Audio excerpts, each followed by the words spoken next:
los elementos finitos.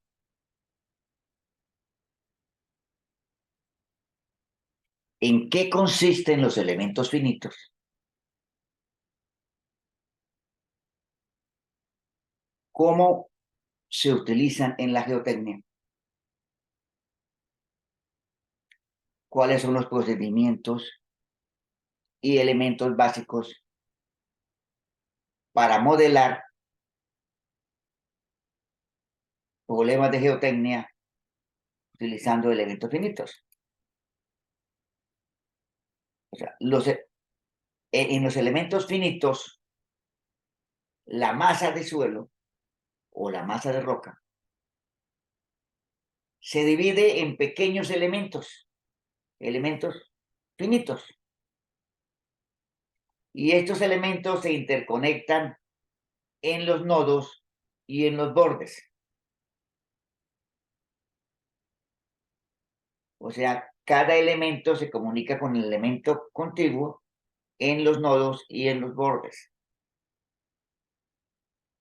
El método se utiliza especialmente para determinar deformaciones.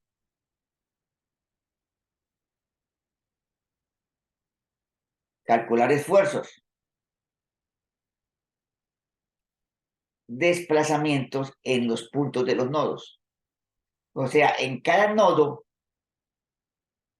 de esa cuadrícula, de esa red de elementos finitos, se determina el esfuerzo y la deformación.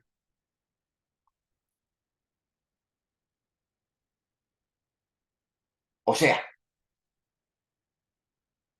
se elabora un modelo, una grilla de elementos, siguiendo un procedimiento de acuerdo al tipo de programa, de acuerdo al esquema de cada software. Y después se le colocan las cargas con el tiempo. Por ejemplo, si usted está construyendo una pantalla anclada, usted va haciendo excavaciones y va colocando anclajes. Cada vez que haga una excavación, se modela la excavación. Luego se modelan los anclajes. Luego se continúa excavando, se modela el siguiente proceso de excavación y luego el siguiente procedimiento de anclaje. O sea, se va modelando de acuerdo a los cambios de esfuerzos y deformaciones con el tiempo. En varias ocasiones durante un determinado tiempo. O sea, ¿por qué se usan los elementos finitos? Los métodos de equilibrio límite, generalmente para calcular estabilidad de taludes,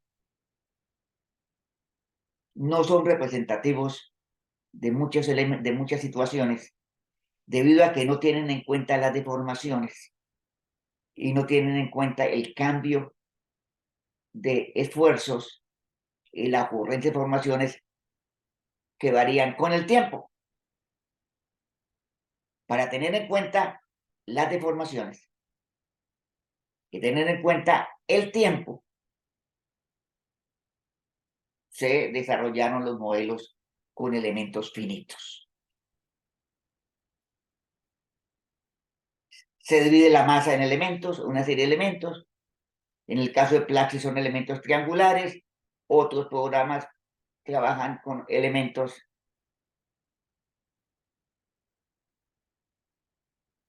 rectangulares. Y se genera una malla con gran cantidad de nodos, donde necesitamos mayor precisión de las deformaciones y los esfuerzos, hacemos la malla más tupida. Y en zonas más alejadas donde para nosotros es menos importante las deformaciones y los momentos, la grilla va a tener espaciamientos mayores, o sea, tamaño mayor de los elementos. O sea, se genera una malla con una gran cantidad de nodos. Y después vamos a calcular los esfuerzos y las deformaciones en cada uno de esos nodos. hay varias formas de manejar la parte técnica, la parte conceptual de los modelos.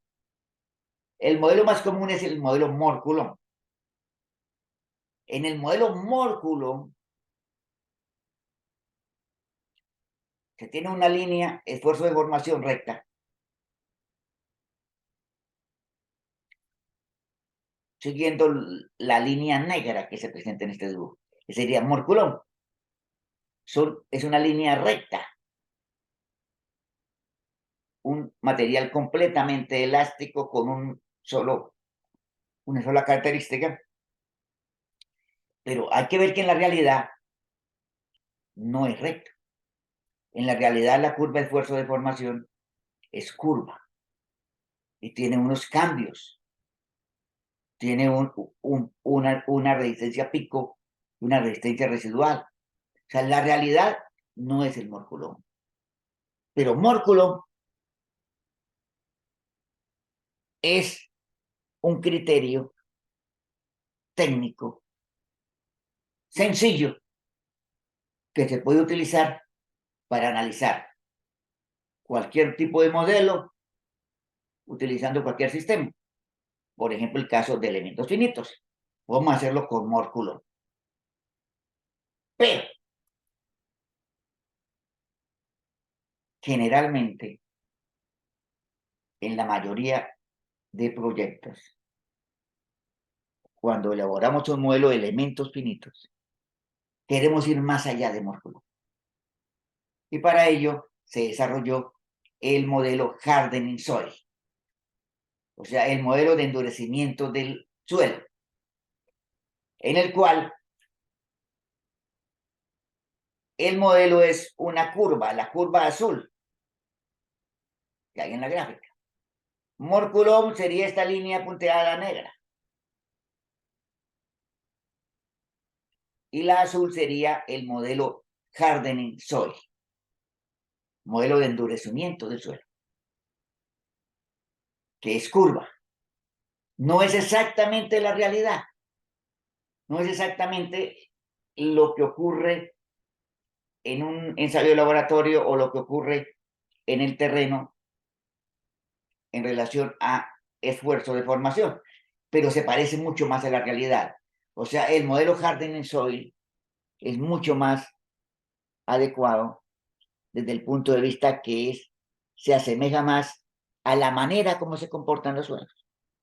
El modelo Moore-Coulomb es el más sencillo, pero se aleja relativamente mucho con relación a la realidad. Yo recomiendo que en todos los casos de elementos finitos se trabaje con el modelo Hardening Soil. Hay una gran cantidad de modelos de elementos finitos, de programas de software. Yo personalmente utilizo el modelo Plaxis.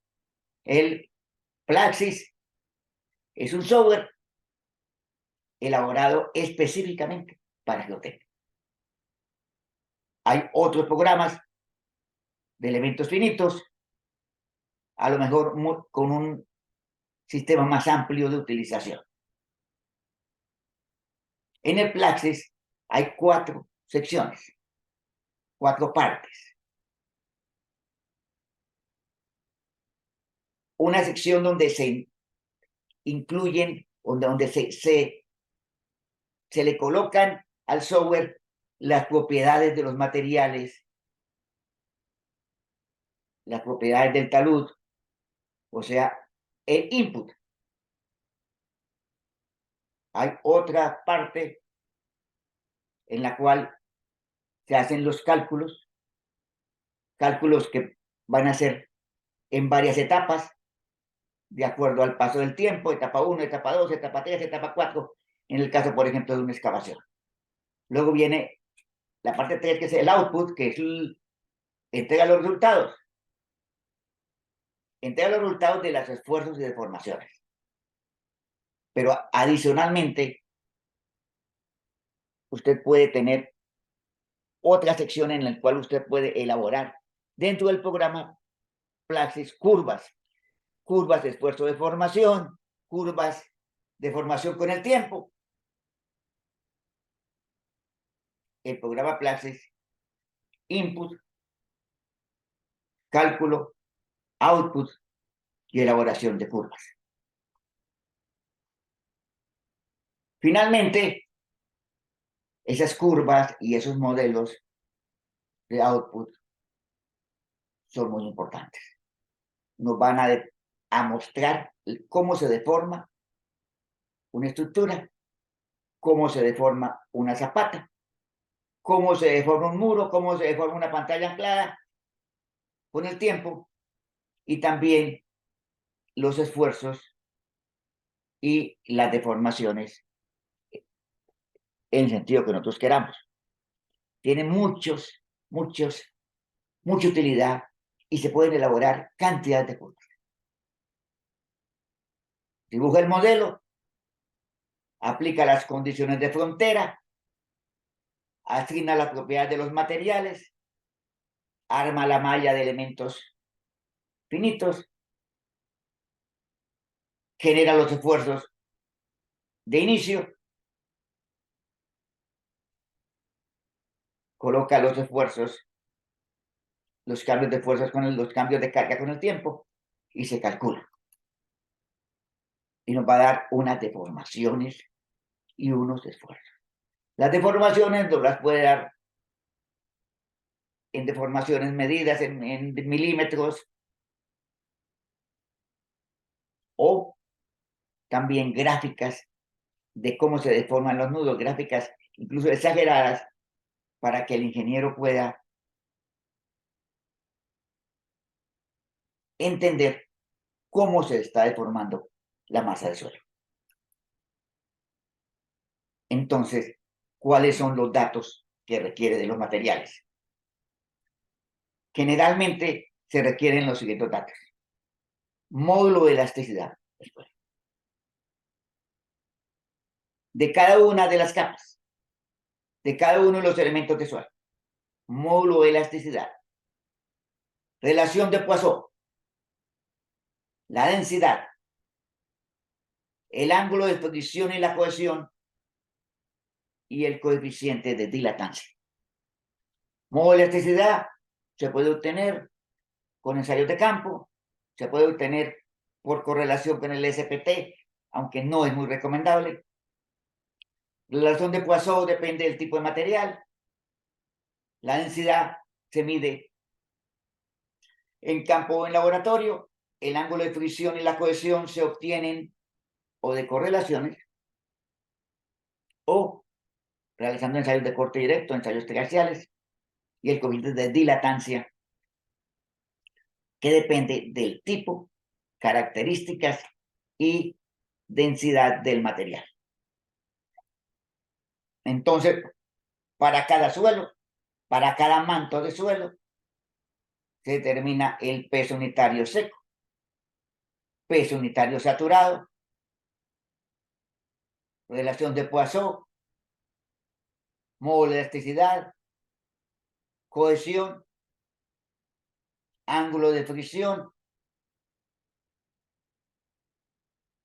y coeficiente de dilatancia. En algunos casos, cuando usted tiene adicionalmente movimiento de agua, necesita el coeficiente de permeabilidad K. Peso unitario seco, peso unitario saturado, permeabilidad, coeficiente de Poisson, módulo de elasticidad, cohesión, ángulo de fricción y dilatancia. Primero, obtengamos las propiedades de los materiales lo más precisas posible de cada uno de los mantos que conforman la masa del suelo.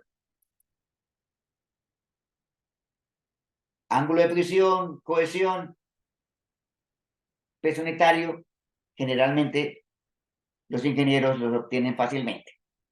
La relación de Poisson depende mucho del tipo de material, si es arena suelta, 0,2 a 0,4, si es arena media, 0,25 a 0,40, arena densa, 0,30 a 0,45, arena limosa 0,20 a 0,40, arcilla 0,2 a 0,50.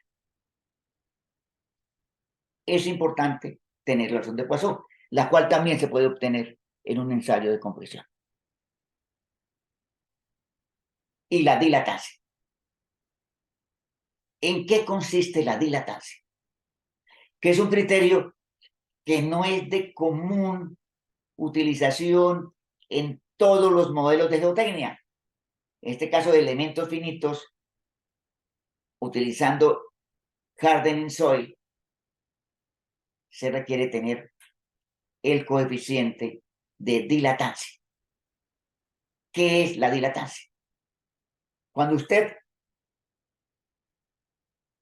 genera una rotura en el suelo, o sea, cuando se aplica una carga, se genera una deformación en el sentido de la carga, pero también se genera una deformación vertical, o sea, la falla trata de formar un ángulo, o sea, la rotura trata de formar un ángulo y no es completamente lisa, completamente recta, sino que hay un ángulo en esa rotura del material.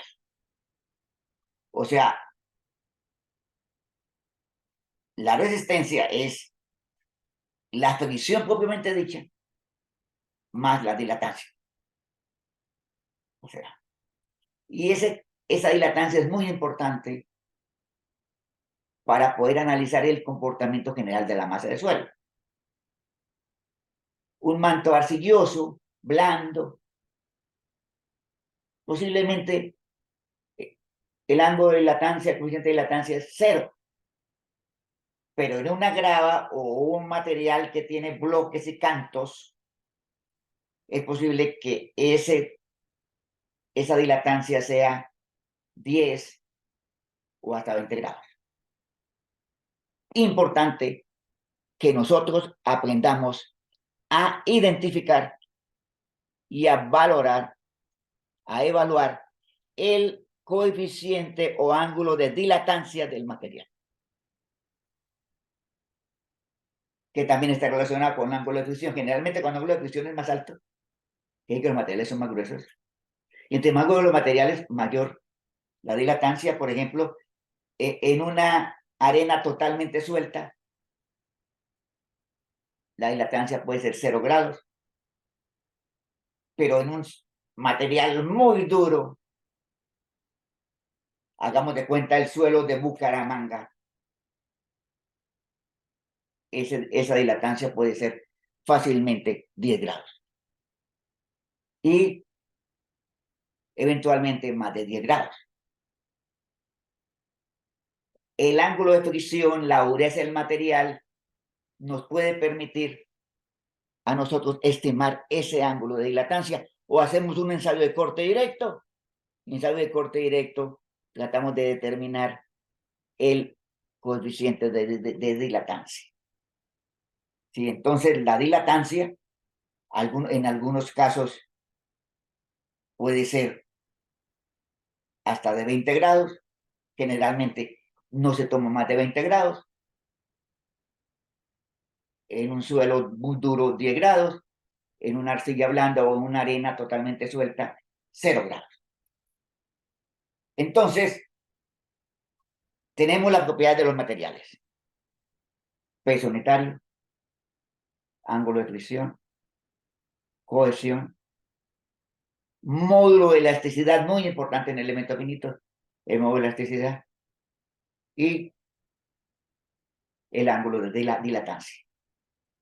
Ahora, en rocas también tenemos que obtener el módulo de elasticidad, la relación de Poisson, la resistencia de las juntas, la presión de agua. En roca es mucho más complejo el programa de elementos finitos, pero también pueden hacerse elementos finitos en taludes o en masas de roca. Se elabora el modelo Plaster general, se le colocan las propiedades a cada zona de suelo, se elabora la grilla, se le coloca la carga inicial, las condiciones de carga iniciales y el comportamiento con el tiempo.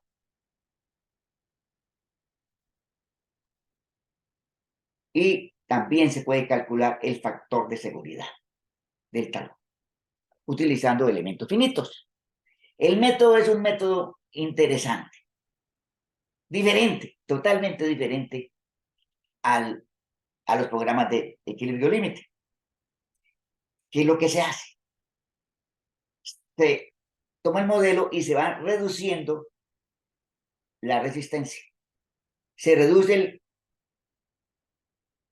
la cohesión y el ángulo de fricción. Se van reduciendo y a medida que usted va en el modelo disminuyendo la fricción y la cohesión, empieza el talud, por ejemplo, a fallar. O sea, la fuerza de gravedad hace que al disminuir la resistencia empieza a fallar el talud y empieza a mostrar las deformaciones. Y con las deformaciones y la resistencia en ese momento de la falla, podemos calcular el factor de seguridad. O sea, se elabora un modelo de elementos finitos y se va reduciendo, o sea, le vamos disminuyendo el ángulo de fricción y la cohesión hasta que se forma la falla. Y tenemos entonces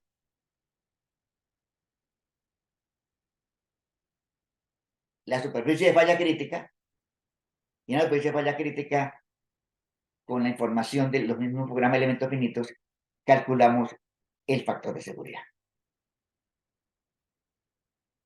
En este caso, 1.65.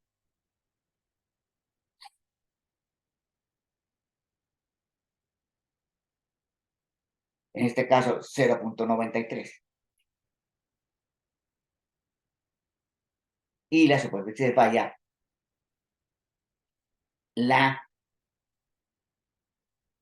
presenta el modelo de elementos finitos muy cercana a la realidad. Y las deformaciones en todos los puntos del talón.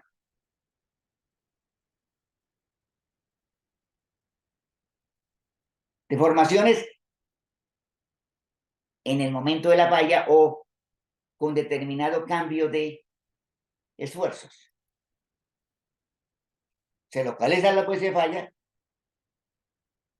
se calcula el factor de seguridad, se calculan los esfuerzos, se calculan las deformaciones. Terminamos que los modelos de elementos finitos son extraordinariamente útiles en geotecnia y deben utilizarse, por ejemplo, para diseñar pantallas ancladas, para diseñar micropilotes. Existen otros programas fuera del programa Plaxis. Yo personalmente toda mi vida he trabajado con el programa Plaxis desde su desarrollo.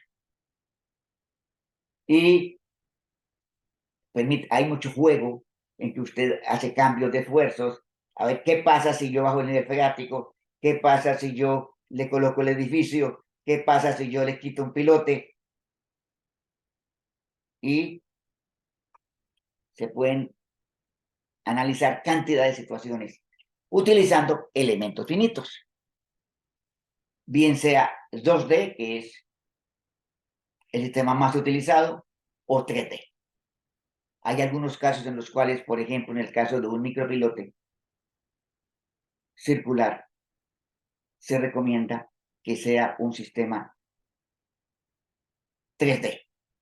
Y si usted va a calcular los asentamientos diferenciales en una placa de cementación, se recomienda que sea 3D. Para la estabilidad de un talud, generalmente se utiliza 2D. Modelación de elementos finitos, 2D o 3D. Una herramienta muy útil en la geotecnia. Nosotros debemos utilizar esa herramienta de elementos finitos que ya está muy bien desarrollada y tiene muchísimos usos para entender el problema y para poder determinar el comportamiento del suelo en una situación geotécnica específica. Muchas gracias.